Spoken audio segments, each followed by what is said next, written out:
You can never go home again, Oatman, but apparently you can shop there. My name is Matthew Kroll. And who do you want to hit, man? Because it's not me. My name is Shahir Dowd. And this is the only podcast about movies, specifically the film Grosse, Pointe Blank. It is the summer of John Cusack continuing. Okay, so there's two reasons why I feel like there's an audible pep in my step this morning. And it's not because I just got back from a run. I have still yet to experience the runner's high.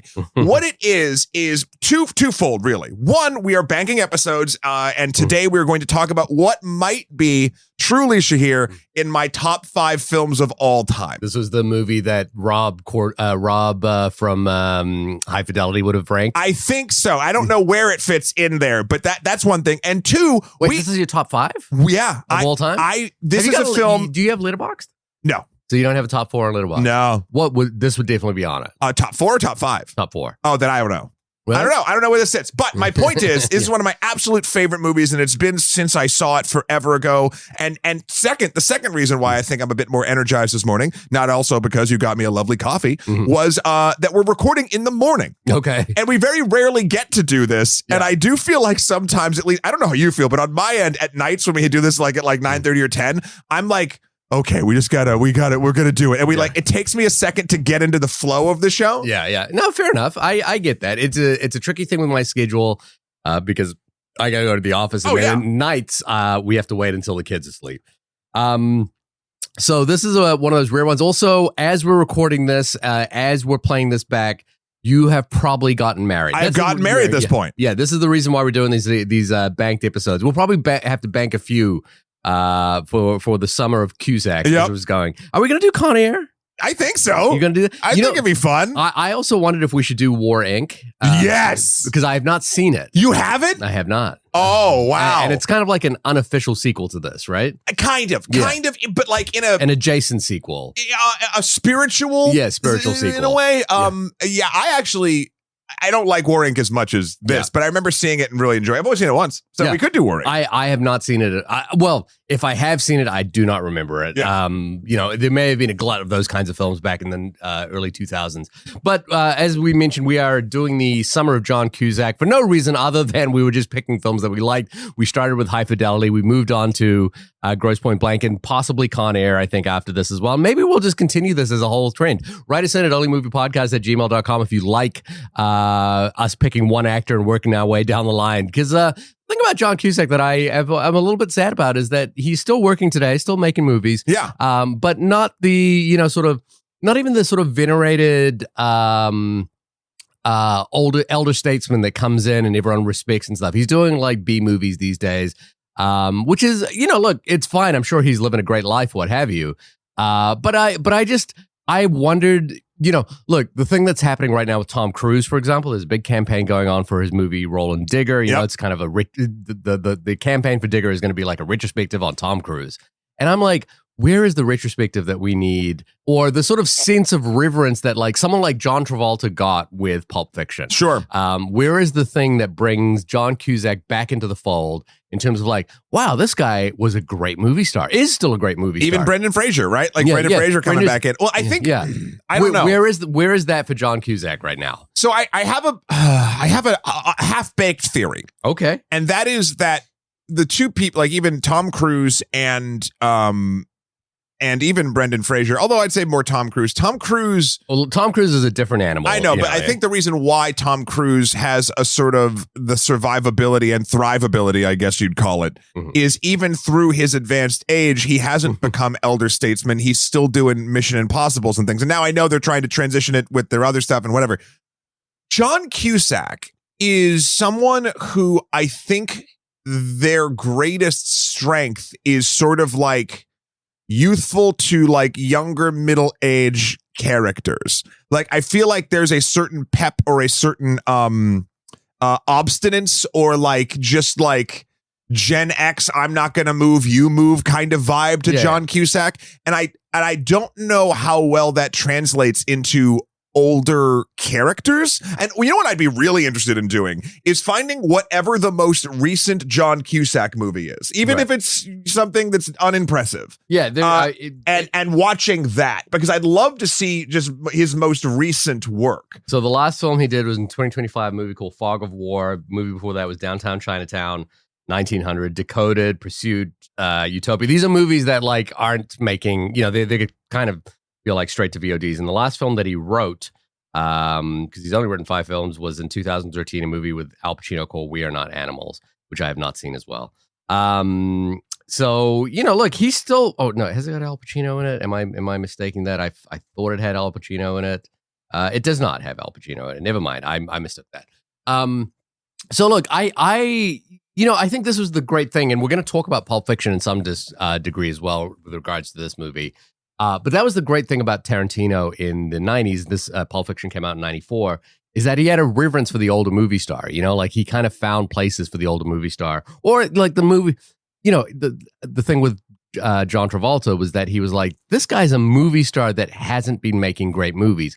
I can give him a great movie to make. Yeah. And he did the same with Bruce Willis and, so many others. Samuel L. Jackson. Well, Samuel L. Jackson was still on the pretty big at the time as well.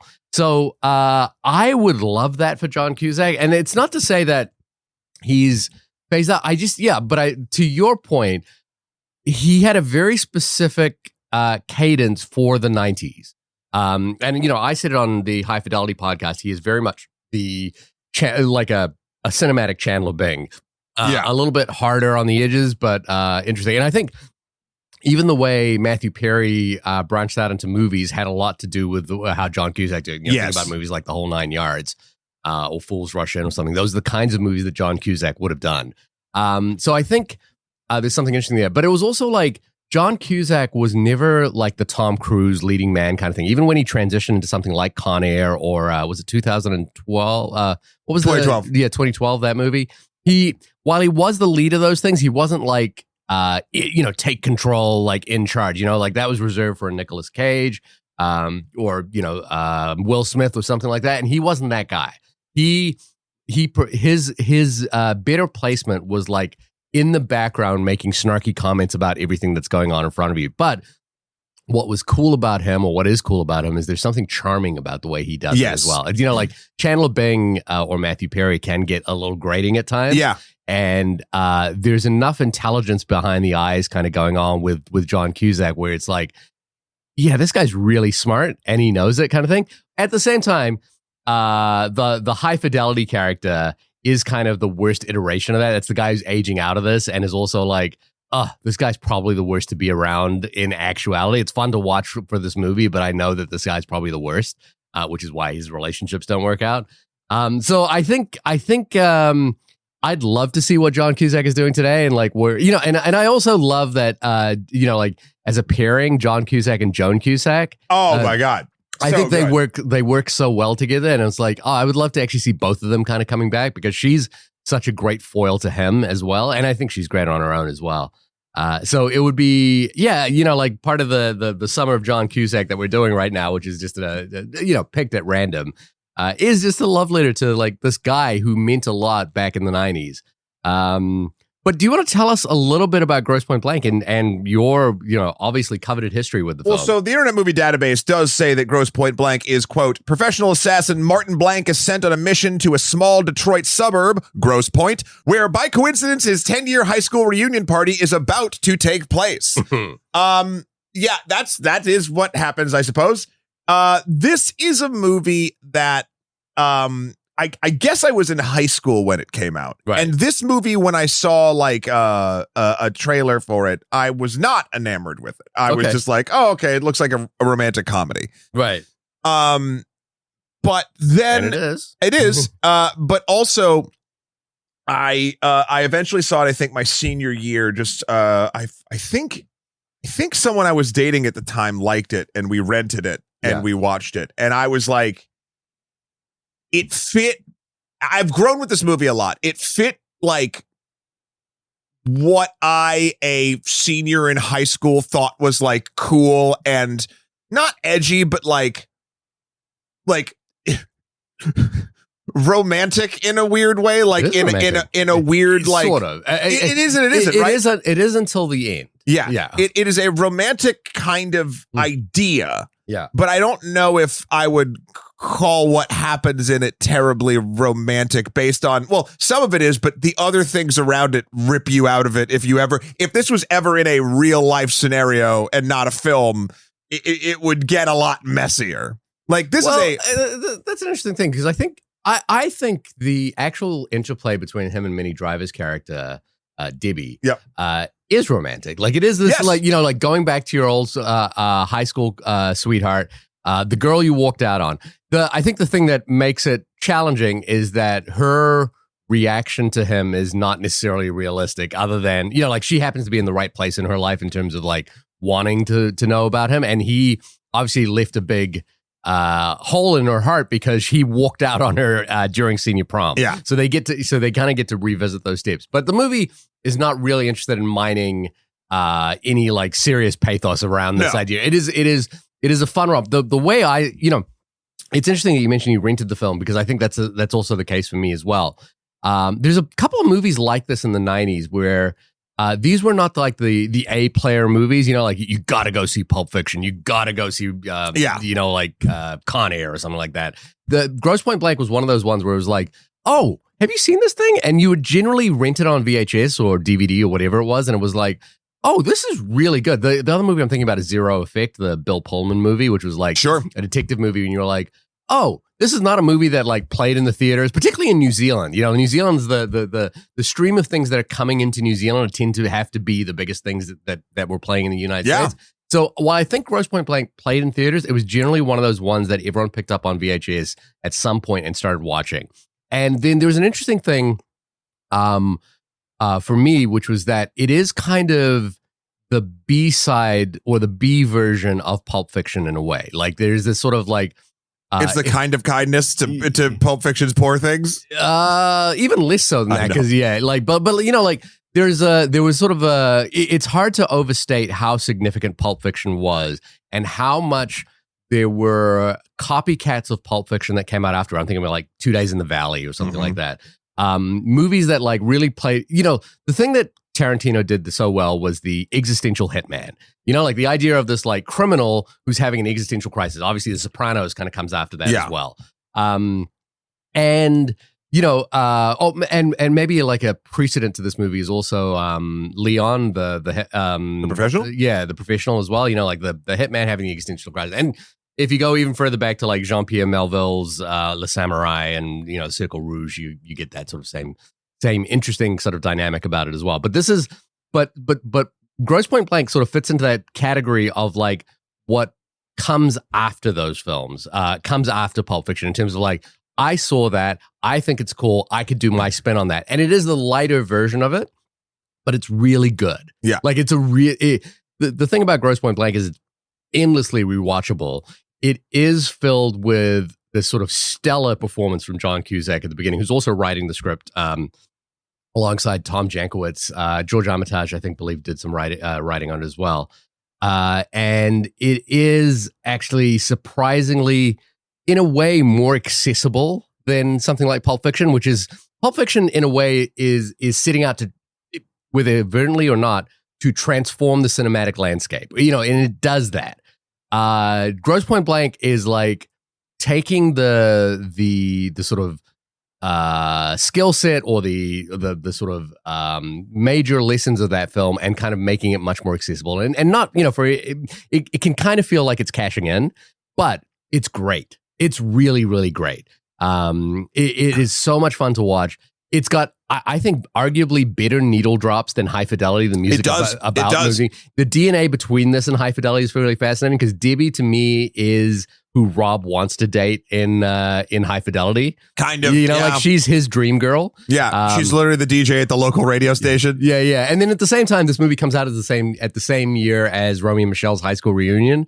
So we've got that age of like, revisiting your past. Yeah, well, you got that age of like movie stars who are like in their 30s who are looking back now, and you know John Cusack is right there. That's the other thing about it, which I found interesting. I watched this last night with a friend of mine, Dave, and his wife Susie in their backyard on a projector. Oh, that's fun, which was really great. And like we just joked about the fact that these characters are going through like existential crises at 10 years past their high school reunion. We're all like, we're probably at our 30-year reunion right now. Did you go to your 10-year high school reunion? I've not been to any high school reunions. Okay. Interesting. I mean, maybe just like a little side detail with my experience in high school is like, I went to a high school which had 25 kids in its senior year. And what was actually great about that is we all kept in touch. So if I visit New Zealand, I'll kind of just call up a bunch of them and we'll just hang out, kind of thing. So we didn't ever had like an official reunion. It would seem silly for us to do an official reunion. That's fair. I went to mine. Yeah. How was it? And I gotta say, did you murder anyone? No, but this movie. But did you want to? Oh yeah. Well, no, this movie, other than the murder, felt like a true template of like my experience there. Yeah. So I went with. It's so interesting. I was dating someone back then, and I was also working at MTV as an editor. I think I just gotten an editor position. Yeah. And when I went back, the woman I was dating at the time was a year or two behind me in high school, but she went to the same high school. Okay. So, but when we started, and you went to the when we started together? dating, we were in whatever I would be. I guess I was like 28, she was 26 or something like that. But we didn't date in high school. We didn't know each other in high school. Right. We met through like home parties and things, and then whatever. So when my 10-year high school reunion came up, I was like, when she wanted to go, and I was like, oh, this is great because like a lot of these people like tertiarily. But like it was kind of a quintessential sort of thing where like I don't know if anyone else felt like this, but I definitely did. Like we were the ones that were like out in New York kind of doing stuff, and some people were doing other cool things too, but it wasn't like we felt like the neat outsiders, and it was a very interesting dynamic of like I ran into people that felt like Jeremy Piven's character. I ran into people that felt like all of the different people that they run into, like the very nice woman with the kid, the woman with the neck brace, like all these like weird, normal, like just the way life pushes everybody through. Yeah. I remember feeling I'm like, this is Grosse Pointe Blank. Like, and it's I didn't realize how perfectly this film nails that feeling until going to my own 10-year high school reunion. Yeah, it is. I haven't done it, again, because we sort of keep in touch. Yeah. But New Zealand is slightly interesting, which is that we're so small that we're kind of designed for everyone to go somewhere. So everyone kind of does travel and everyone kind of like leaves New Zealand. It's that sort of environment. I think the sort of trope, well, not the trope, it is a movie trope, but it's probably based in reality in somewhat, is the distinction between the lifers and the leavers.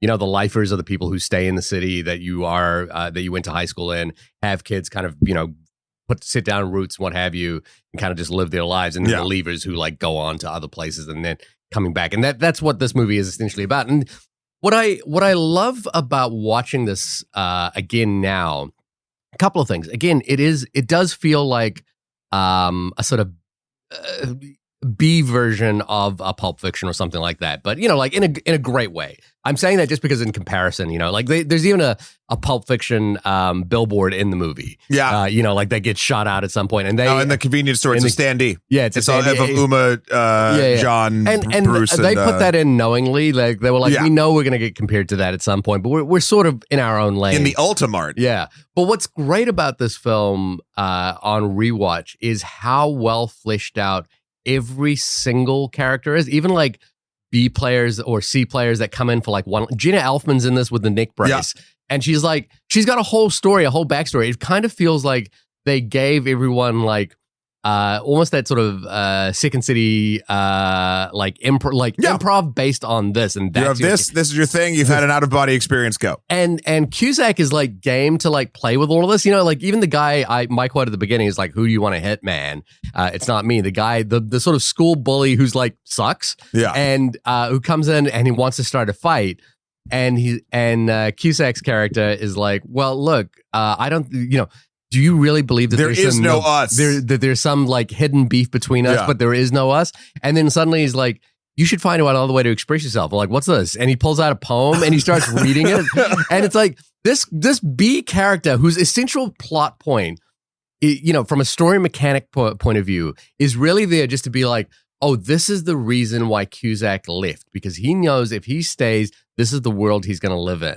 And so this is why he leaves. But that character, the reason why he leaves, has an entire arc that comes out in like the little 2-minute scene that he's got. Jeremy Piven's got an entire arc. The little poem he reads at the end. For a while. Exactly. That's great, man. Yeah, that's great, man. That's good. I mean, don't quit. Don't tell the dealership. But I think you got something special. And I love that.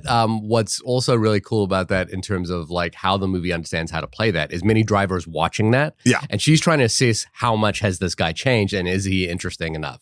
and what she kind of. Oh, is he stable enough? I mean, he's a dude that just disappeared on prom night. He did disappear, and then but in that situation, he diffuses the entire sort of aggression and doesn't play up to the macho-ness, which is something that she's probably worried about at that point as well. Until, of course, she finds out he is a murderer. With a pen. With a pen. With a pen that a side character gave him, and he thanks him for afterward. It was very much like the Billy Bratz character. Oh, who is it from Goodfellas? He stabs him with a pen. The other thing about this movie, too, is as sort of a I will make this point here, but I don't want to stay in it too much. I kind of just want to shout out another podcast that I was on called Screen Drafts for the where me and Patrick Willems went on their show.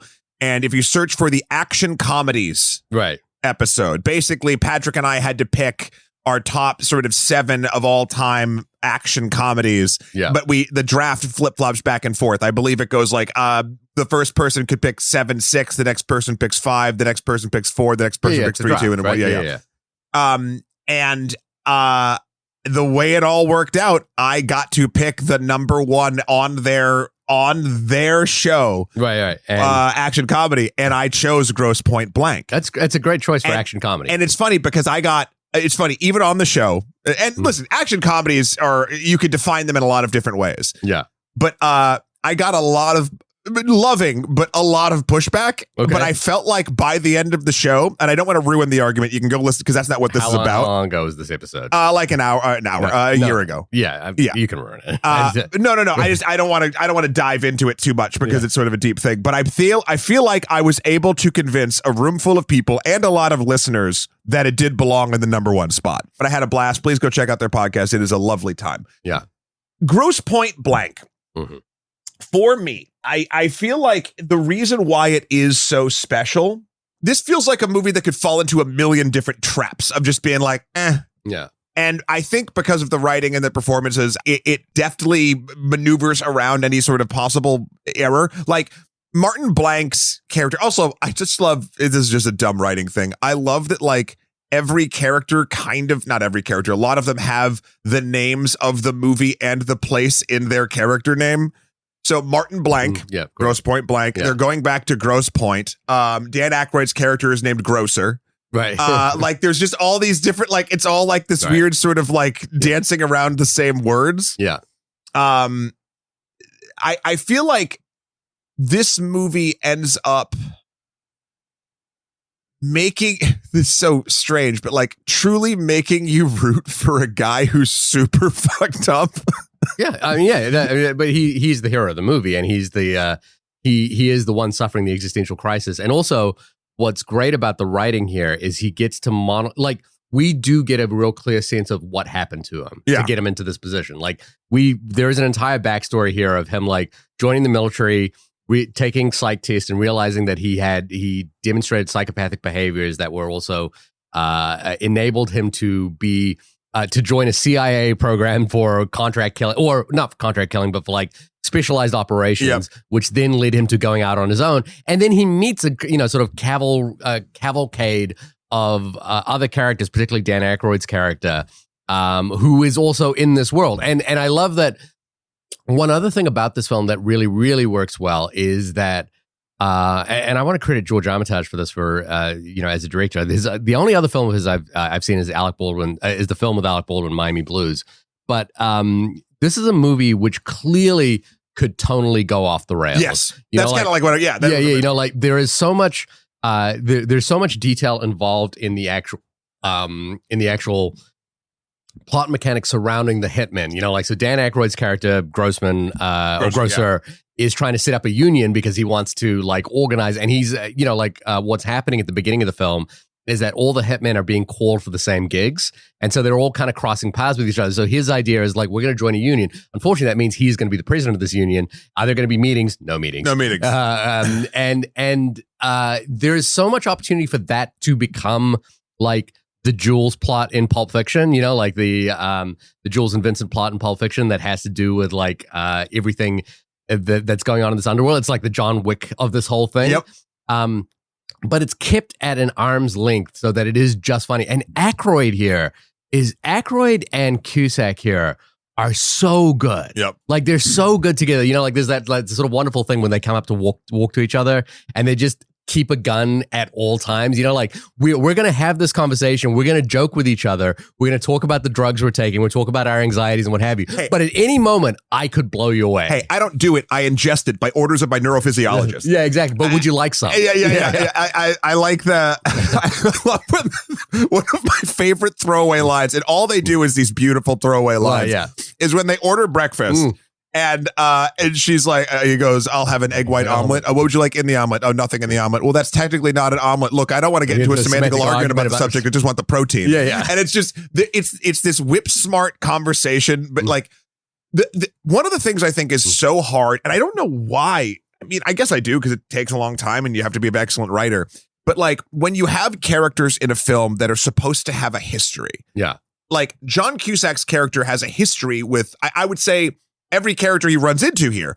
And he switches sort of the version of his character and how they talk based on what that history is. Obviously, with Grosse, it's a professional rivalry, but like they've worked together in the past. They don't dislike each other, but they don't like what each other is doing right now. And they're also hitmen, so they're just going to fucking kill each other if it doesn't work out. Yeah. With Debbie, it is, he kind of reverts into sort of like a weird, like pre-him mode, like a high charming school 17-year-old version right? of him. Yeah. When it's Jeremy Piven's character, Paul, it turns into sort of like best friend, like just jokey kind of nonsense. And then when he runs into any of the minor characters, like I'm trying to remember the actor's name who plays the security guard. That really reminded me of the Tom Louise character in High Fidelity. You know, like that, it's the same guy, but like the same character. He then turns on, like, for people that slightly bullying. The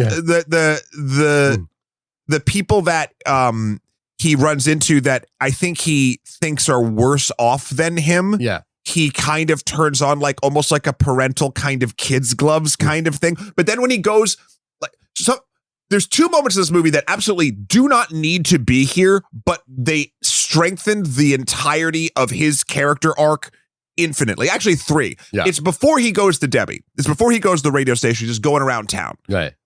He goes to his old high school and he talks to his old teacher.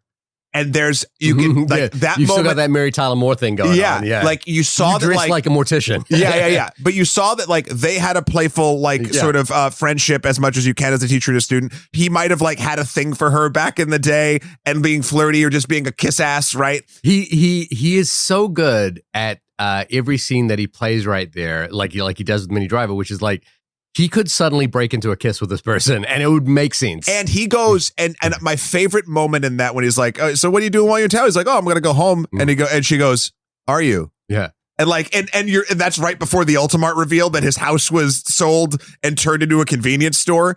But then the other two moments is when he goes and visits his mother in the institution, and when he goes to his father's grave. And there's those two moments are things that, like, this movie could work without those moments. Yeah. But holy shit, like, do you just start getting, like, where this guy kind of came from? That's what's kind of amazing here is that it's, there are two silent moments in this movie that play so well into understanding who Martin Blanc is. And, you know, like, as we said, there's monologues about, like, where he came from, what he did, and how he ended up in this position, and how he feels about it as well. You know, like, he's been justifying this whole thing in his head with that sort of line, if something has led me to your door, there's probably a reason why I'm there. And it's usually, you should see the rap sheet on some of these fuckers, you know, like. Reads like a demon's resume. Yeah. And, but there's a moment, you know, like, so he visits his mother, who obviously has dementia, and is living in an old folks home right now, and which he might be paying for. We don't know. Well, he was paying for the rent on the house, it seems like, because he goes, Mom, what happened to the house? Like, oh, they took everything. What about the money? Oh, they took the money. Yeah. And because he's not checking in, he's just not sending checking, checks. and he's probably not aware of, like, what state she's actually in. But then the great, you know, as you mentioned, the great scene is he visits the father's grave, who seemingly passed away I was looking at the date. He would have left in 1986, which is when the prom was. And the father passed away in 1989. So it was only 2 years later that he passed away. And you realize very quickly what likely happened is the thing that spurred on Martin Blank's departure is his father's alcoholism. Yeah. Because he pours like an entire bottle of Glenlivet, yeah. and then tosses it on there. And it's such a great, like, I understand everything I need to know about this character without them saying anything about this character. We don't need to go into the trauma of it. We don't need to see photographs of it. All he does is he pours the alcohol on the gravesite, and it's a masterclass in physical action in a way, because he pours it, but the way that he's I've always sort of clocked this. He spins it, like he cracks it without ceremony, and he flips it around in his hand, and he does that thing on a bottle where you'd never hold a bottle like this when you're pouring it. He's holding it with his middle finger and his thumb at the base because he's drowning him. Yeah, and he's holding it out in front. And then he just like flicks his wrist and drops the bottle. Yeah, but it's like, fuck. I mean, there's always this, in film school, there's always this conversation around Brando and the glove. Okay. On the waterfront, there's a moment where Brando is meeting, I forget the actress's name, which is really bad on my part, by the way. But Brando is meeting her on a swing set and talking. And, he's the sort of like prize fighter, pugilist, but he gets into this childlike mode in that scene. And she drops her glove, and in a moment of improvisation, he picks it up and sort of tries to put it on because and it's a beautiful sort of moment of acting because it reveals a lot about the character, because Brando, the actor, understands the actor. And this comes back to that sort of Stella Adler or Stanislavski sort of like psychological thing. But the way you're mentioning Cusack holding the bottle is that he wants the alcohol to come out as quickly as possible. He is paying tribute to his father, who has passed away, obviously, which is a sign of respect, but also a sign of disrespect in the fact that he's going to drown him in it. Yeah. When I went to Tokyo, there was this whole thing, which was that Yoshijiro Uzu passed away from alcoholism, or he died. He was a sort of famous drunk. Yeah. And when you visit his grave, it's this odd thing, which is that it is respectful to bring him a bottle of sake and leave it there and there. And it's just like this thing, hey, look, we know this is a terrible thing, but also this is what you loved, and, like it's your life, and, you pay respect to it. But the way Cusack is doing it in this movie is like, it's the same thing. It's like, I know this is what you really loved, and I know this is, and there's a disdain for it here because I am your son, and the reason I probably left is because of this. The other moment of silent acting, which I think is just genius in this movie, it's in the trailer, it's in the movie, it's accompanied by a terrific diegetic needle drop, which is David Bowie and Queen's Under Pressure. Mm-hmm. But it's a scene where he holds the baby, and she says, the mother played by, I believe, Ann Cusack. Is that Ann? So that's his sister. So that's probably his nephew in that. In that also.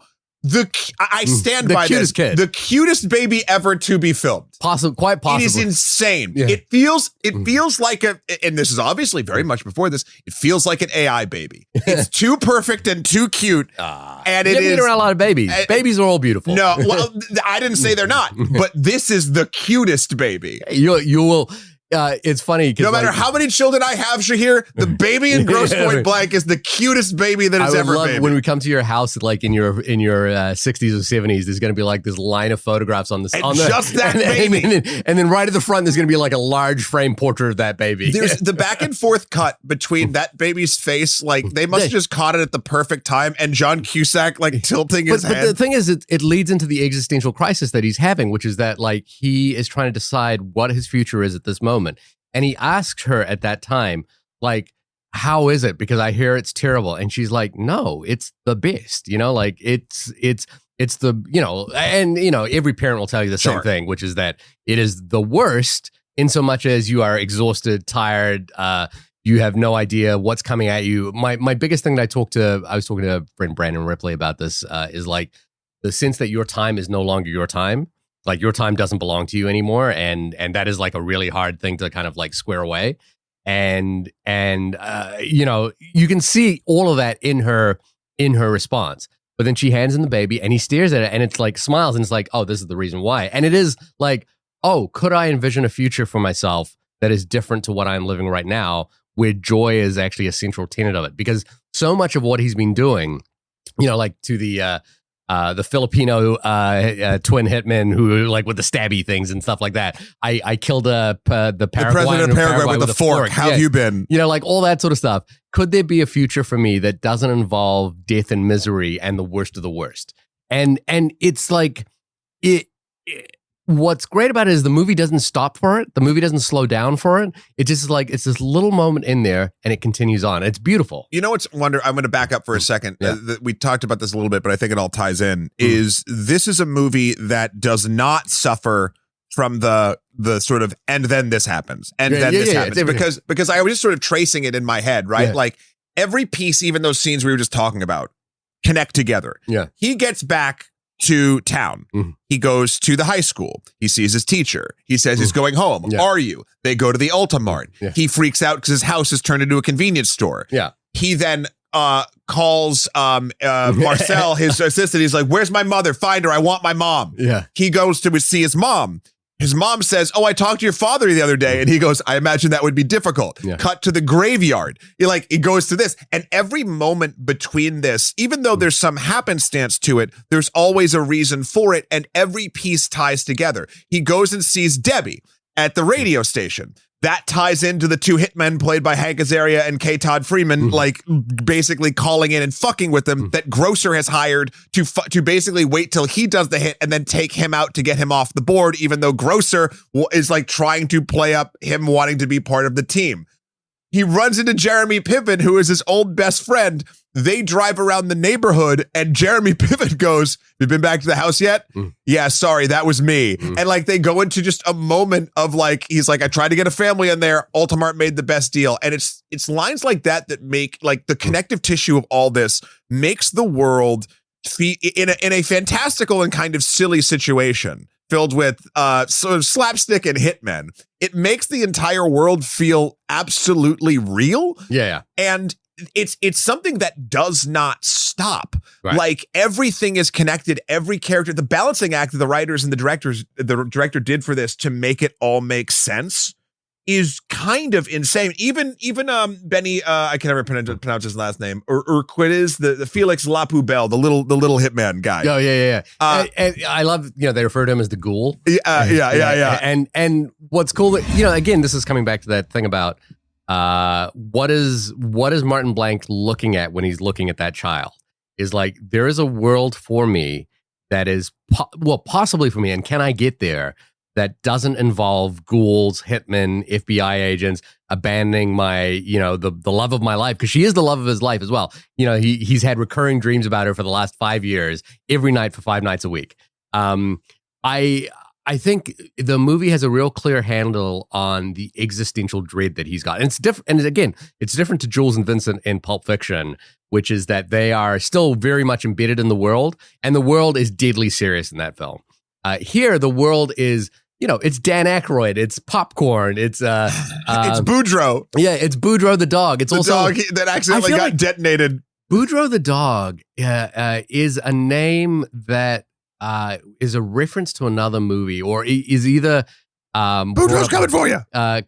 Comes up from another movie. It might be like Beverly, Down and Out in Beverly Hills or something like that. I know there's famously the I think it's Jacques. No, it's not Jacques Tati, but the Boudreaux Saved Me from Drowning, the French film, which is sort of the French version of the Tramp.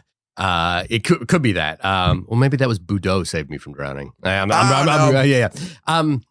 I love that, even that diatribe, about Boudreaux. Yeah. Like when they're talking about when they sort of like, because they mention Boudreaux in the beginning when Dan Aykroyd and them meet, when they show up at the cars, they're lying about where they are. Like, "Oh, I'm in Budapest. Oh, city cathedral's beautiful. Oh, look, there you are by the Triumph." And they come say and they just park and talk about it. They mention Boudreaux once, but they don't say what Boudreaux is. And then at the diner, they go into it, I think, deeper, where you get the backstory of like, I would never hurt an animal. They were flushing game with sticks of dynamite, and Boudreaux was just acting on instinct. Yeah, Boudreaux's a retriever. Yeah. He's so he brought back the same. It is really great, and it's like it points to the fact that like unlike he says this at the beginning of the movie. Unlike Grosser, he has scruples. Like he's not going to take certain assignments. Yeah, he's only going to take certain assignments that he feels live up to the standards that he, for the reason he his like code, his little code, which is that these people are the worst. And you know, like again, another movie could have really tonally messed that up, like tonally in terms of like making the tone of the murders not fun and not funny, and like there's only one funny, it's only one not funny murder, and it's honestly the assassin when he kills the dude with the pen because it's fucking brutal. Yeah, and that's when Debbie sees him. But we understand, and that's the point, you know, like it's him leaning. He looks like a fucking psychopath. He's covered in blood, kneeling over a guy, like tired, and looks up at Debbie coming around the corner. And this is probably where the one thing about the movie that doesn't quite work, but you kind of forgive it because there's a thing when I was watching it, you know, and it's probably like 10 more times that I've watched the movie, is that, but by the time we get to hour 40 and we realize who the hit is on, which is Debbie's dad, spoilers for Grosse Pointe Blank's 1997, almost 30 years ago now, that we realize that the film's got to wrap up the romance and the murder and the hitman story. And it does the romance a little quickly, you know, like by this point, Martin Blank is having a full-blown mental breakdown, walking down through the house, like trying to give this, you know, trying to talk to Debbie about why he loves her, and then will you marry me? And it's like, you know, from Debbie's point of view, this has got to be the most insane person I've ever been around, and in no way possible should I be around this person. But Debbie's dad says, "You got my blessing," and all of a sudden they're in a car together and they drive back. Fun little fact about this movie, despite being set in Grosse Pointe, Michigan, the movie's entirely almost shot in Southern California. Yeah. And they only did like 1 day of exteriors or a couple of days of exteriors, and it's one road. So every driving shot, it's the same day, same road. They're just driving backwards and forwards on this same road, which is really fun to watch. But the movie kind of shortchanges Debbie's character in this as well. And like her deciding to go, look, it's a different movie for her to kind of like have the sort of similar existential dread. I kind of get why the film ends this way. It's also why the film is the B-side to Pulp Fiction or something like Pulp Fiction in so much as it's not profound. It's sort of just like a wrap up. It speed runs the end. And I will say that bothered me a lot. There's one moment that makes that not bother me. Mm-hmm. And it's way earlier. And it was actually improv by Minnie Driver. Right. When he goes into the radio station the first time. Yeah. She just kisses him. Yeah. Because, and it's like a shocking moment. That was not something that was planned. Minnie Driver just did it because she's like, this woman would be freaking out and not know what to do and whatever. Yeah.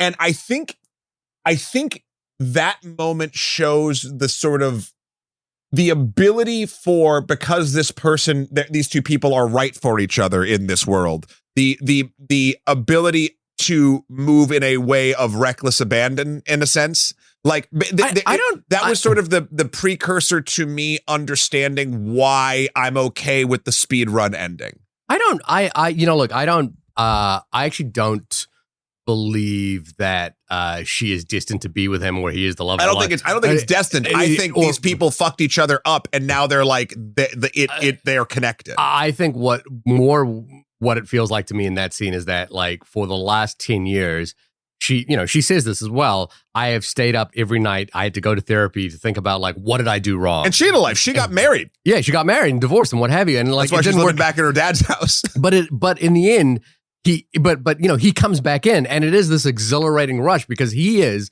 as their chemistry exemplifies, he's exciting. You know, like he is fun. You know, he lives outside of the world of Grosse Pointe where she has kind of resided, you know, and you can tell that as well by the fact that they, you know, like, again, she's the radio DJ, the small town. She plays The Clash. She plays, you know, like Public Enemy at the same time. It's all the musical hallmarks of John Cusack as well, by the way.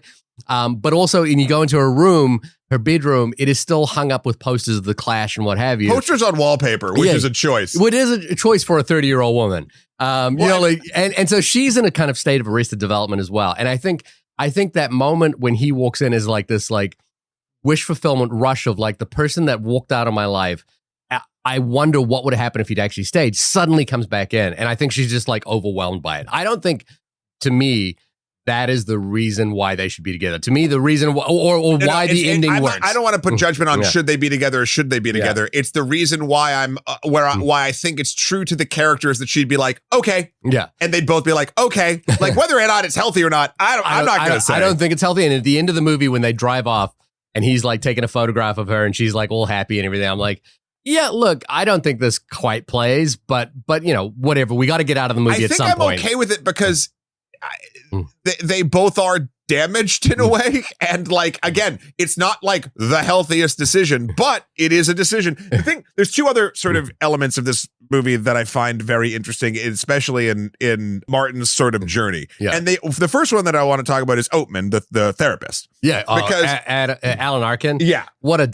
Is a national treasure. Yeah. Did you remember did he get the Oscar for Little Miss Sunshine? Yes. Yeah. I believe so. Yeah. And it's just such a great email us in podcast@gmail.com if we're wrong. Or if we're right. Yeah. But the dynamic that the movie starts with of this was the first time I'd seen this trope. Of course, Sopranos did it in a couple different ways, and a bunch of other places I think Sopranos came out this year. But the concept of a hitman going to a therapist. But this is a different version than the Sopranos. Essentially, no, in 1999. Okay, essentially, Martin is kind of threatening Oatman into giving him therapy, which breaks the entirety of it, and Oatman tells him that. So what I love there is that there's a dynamic that could have just been glossed over. Like they could have not addressed the fact that he's a hitman who's revealed himself to be a hitman to his therapist. But then instead of like just glossing over that, kind of like the way The Sopranos kind of treats Tony and his therapist, in this, that becomes the entire hinge upon their entire relationship, which is that I revealed myself 4 months afterwards, which means I am now, you cannot tell anything about me. I'm no longer paying for this therapy. I'm just turning up and I know where you live. And he's like, oh, that's not nice, Martin. That wasn't designed to make me feel good. Yeah. And I love that, like, he's eating a burrito later on, and he's like, because all he can do is give Martin at this point, because I think he realizes he can't actually be his therapist. Nor does he want to be. He just gives him platitudes. This is also something that's kind of toxic about Martin, and I think it comes back to like the reason why he left, which is that his handler, the Joan Cusack character. There's an interesting thing, which is that she's always on call. Now, so this is the days before, like, you would have a cell phone, but it would run out of battery. Car phones, and you wouldn't keep it on you at all times, so you weren't contactable at all time. But he keeps his therapist and his handler on like 24/7 speed dial, and he makes demands of them at all times, and that's the control that he's exerting now. And this is why he's probably like dangerous for Debbie's character as well. Is that he ultimately. Like his friend, the entourage of Jeremy Piven, the Piven character. Like he's gonna drag Paul Sparecki, and Piven is kind of like fascinated by the idea he's a hitman as well. Like he helps him get rid of a body. He's like the ultimate wingman. He joins in, but like I think he is toxic to the people around him as well, and he will drag them in. This is the great part about this movie. So you're 1,000% correct. Both Joan Cusack's character Marcella, and way to go, Sergeant Pepper, who she's constantly like scared of him, and Oatman, right? Yeah, in two different ways though. When he grows, when he actually changes enough to move forward with Debbie, however healthy that is, he actually lets both of his essentially hostages go. He fires Oatman, saying he doesn't need him anymore. Scene. Yep. And then he also lets Marcella like, I'm taking the office down now. And then he gives her a bunch of money under a desk. He goes, that's profit sharing. You earned it. Yeah. And so like he's freed his two captives in his life because. But the point is he had captives. Right. Like, this is my, I'm not saying Martin Blank is a good man. I'm saying in this growth arc, you see he's letting go these captives and these things that have kept him in sort of a bit of arrested development in his own assassin life. Well, the other thing here is like poor Minnie Driver. Like this movie comes out the same year as Good Will Hunting, and so she is basically at the behest of men who are trying to get therapy for the fact that they are toxic human beings, and who will ultimately abandon her and try to come back to her. And there's a sort of funny story about Minnie Driver. Do you remember like the Minnie Driver dumping story? No. So Matt Damon and Minnie Driver were dating after Good Will Hunting, and people will remember this, but then. He was on a talk show at some point later on and was asked about his like personal life. And although he and Minnie Driver were dating at the time, he was like, "No, I'm not seeing anybody." And this was like the first she heard about it. Wow. And, Minnie Driver is so wonderful in this movie, but she does have to play second fiddle to these like broken guys. Yeah. It's always she is the sort of oddly, it's not manic pixie dream girl, but she is like, there's something about her, which is that her character is designed for men to fall in love with and realize that there's more for them. Right. It's not quite manic pixie. It's like she's kind of got her shit together. Yeah. In a way. So but she's there, like she exists in these movies just for that. And like Good Will Hunting is also this, but she was nominated for an Oscar for, I believe, for Good Will Hunting. It's this sort of, I think the movie somewhat shortchanges her character. And that's a difference between 1997 and now. Yeah. But the other thing that, Armitage does well here, and by the way, this is Jankiewicz's only credited IMDb screenplay. And he originally came up with the idea in 1991 before Pulp Fiction came out. He was a high school teacher, I think, at that point as well. So he was like scribbling this on his boards. He's still got that Mary Tyler Moore thing going on. Yeah. And I think Cusack and the other writer, who was the third writer? Cusack actually isn't credited as writing this. Yes, he is. No, writers. Tom Jankovic. Click on the writers thing. D.V. Da Vinci's and Steve Pink. Yeah, and then click on there. Clicking through. And go to screenwriters. Because it's a notable 5. It's notable credit. It's number 5. Yeah, it's a notable credit because he's Cusack is credited with writing either 4 or 5 movies, and High Fidelity and Grosse Pointe Blank is one of them. So like the thing about him is that he's known for writing his best movies. As an actor, and I think what Armitage says about the script is that originally it came in at 120 pages, and Armitage didn't want to do anything that was more than 100 pages, and so they rewrote it, and it came back at 150 pages. So Armitage came in and rewrote a bunch of it to like shorten it right down, which is where you see the kind of efficiency of the movie, the kind of speed and breadth of it. But when they went to actually do the scenes, they would just do the improv that they had written earlier.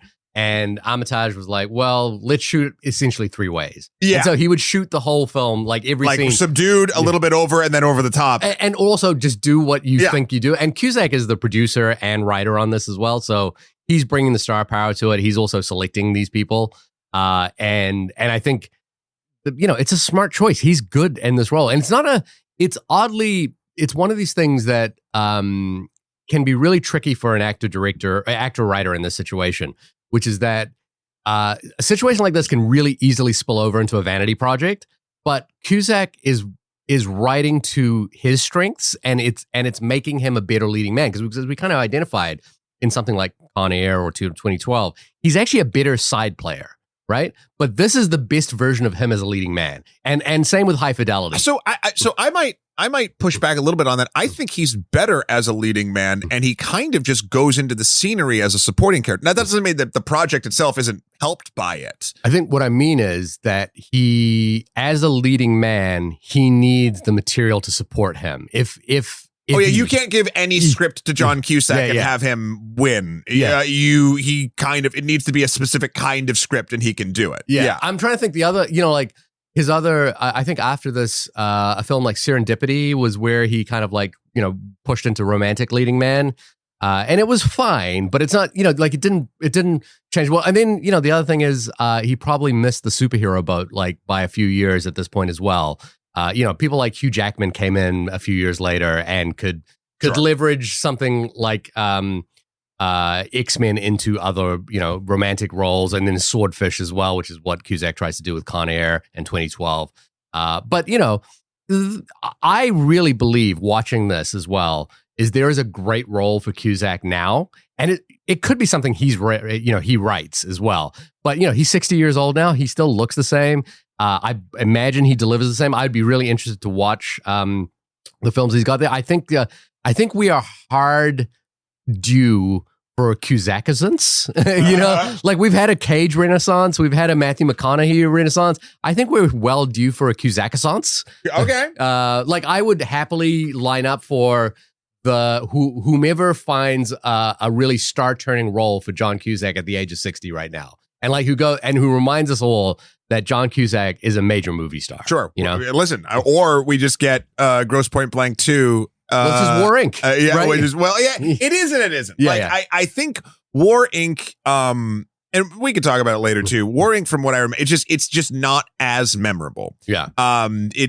It feels similar, and it feels like trying to sort of go home again, but you can never go home again, Oatman. Yeah. But apparently you can shop there. Like it's just sort of there. But it brings back all the players in sort of hitman roles, right? Like Dan Aykroyd's in it, John Cusack is in it. But it doesn't. But it doesn't have the magic. And I think I use the Ultimarts example. Like you can always, and it's funny. I guess sort of my final thought on this is there's so much to this movie that I think, and this makes me, I think, sound a bit like a psychopath, but like philosophically, I have put into little bits of my own life. Sure. The line I say at the beginning of this thing that I just said like 9,000 times is something that I feel is so true in my bones. Yeah. Jamie and I just went back to New Hampshire, to where I'm from, for a memorial for my grandfather, and just going around my town. Like you can't go home. Like it's not the same, and that's fine. But I think a lot of us sort of reach for like past 100%. things, and you can never do that. And I think there's small moments in this movie that like are so true to real life, but then it's mixed with humor, then it's mixed with violence. Something else I love about this movie is all of the violence, while over the top, is never it's never stylized in a it's way. never stylized. It's visceral. And it's never like, oh, we're doing a gun shootout right now. It's never gratuitous. Messy, and it's not exactly shot in a way where you're like ogling the action. Yeah. The shootout in the Ultimart is messy as fuck because that's kind of what that would be. That's got the most obvious sight gag in the movie as well, which is that the attendant is playing Doom. And the Ace of Spades. And like he's listening to Metallica. No, that's not Metallica. That's Allison Chain. Oh man, I lost my metal Ace of cred Spades, there. And like there's a shootout going in the background, and then like obviously the sort of cool moment here is that the ghoul Motorhead, Jesus Christ, the ghoul has left a C4 explosive in the microwave. But like what's fun about that is that when so again, this is that balance of like performance acting style and like understanding where the movie is that when they run out, it's a cool guys don't look at explosions moment. Like he's running out, he saves the kid. They flip into the air, but it's not done in that sort of like cool guys don't look at explosions moment. And when he flips into the air, he lands on the ground. I love this from a performance point of view. It's the same as like him holding the bottle upside down. He's like he sits and he puts his hands in his in his arms like he's kind of like watching a TV show or something like that. And it is that sardonic like, well, there's my life, kind of thing. And he's like, ambivalent about it. Well, it's ambivalence because I'm sure he's happy that the Ultimart blew up, but that's still where his house was, which is not great. Like there's a lot of emotions. And I think what he's regretting is that his like in a way he blew up his past when he left as well. Yeah. Right? Like everything kind of fell apart and there's nothing there. He is Martin Blank. He's a blank slate, And then the fight between him and the ghoul sort of in the hallway feels visceral and raw and not flashy. Because it needs to be for Debbie to witness it. Yeah. And also for Piven's character to kind of like be fascinated by it. Because Piven is also living in the state of like, well, I joined the working stiffs, the 9-to-5s. I love they're in Detroit, Michigan, and they keep making BMW jokes as well through the whole thing. Bobby Beamer. Yeah. And so I really want to credit Armitage here, who again, it's not a Tarantino changing the world, but it's a real clear understanding of what the movie is. They picked a lane and stated it exquisitely and perfectly, and this is great for Stephen Frears in High Fidelity as well. And I think probably the reason I looked up the director of War Inc. I was like, I don't know who that person is, but I'm probably suggesting that that might be a case of like not quite delivering the material in the same way, because this is a screenplay. Like with Pulp Fiction, which again I'm referencing so much, it has to be directed by Quentin Tarantino, and he's transforming the landscape of narrative cinema as we understand it at that point. It's hard to overestimate how big Pulp Fiction was and how much of an impression it made. This is a kind of B-side movie that could go easily so wrong, but it is delivered with such panache and such like grace and wit and style. It just really, I kind of over inside.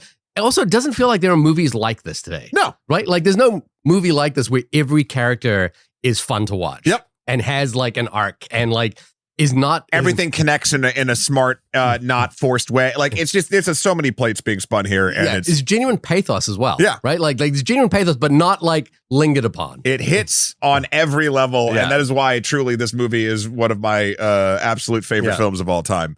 Yeah. This has been the only podcast about the film Grosse Pointe Blank. I'm shocked it took us 10 years to get here, considering this has been on my top films since I've started doing that. You should set up a Letterboxd account for and put up your top 4. I know. Letterboxd seems like just another job. Really? Yeah.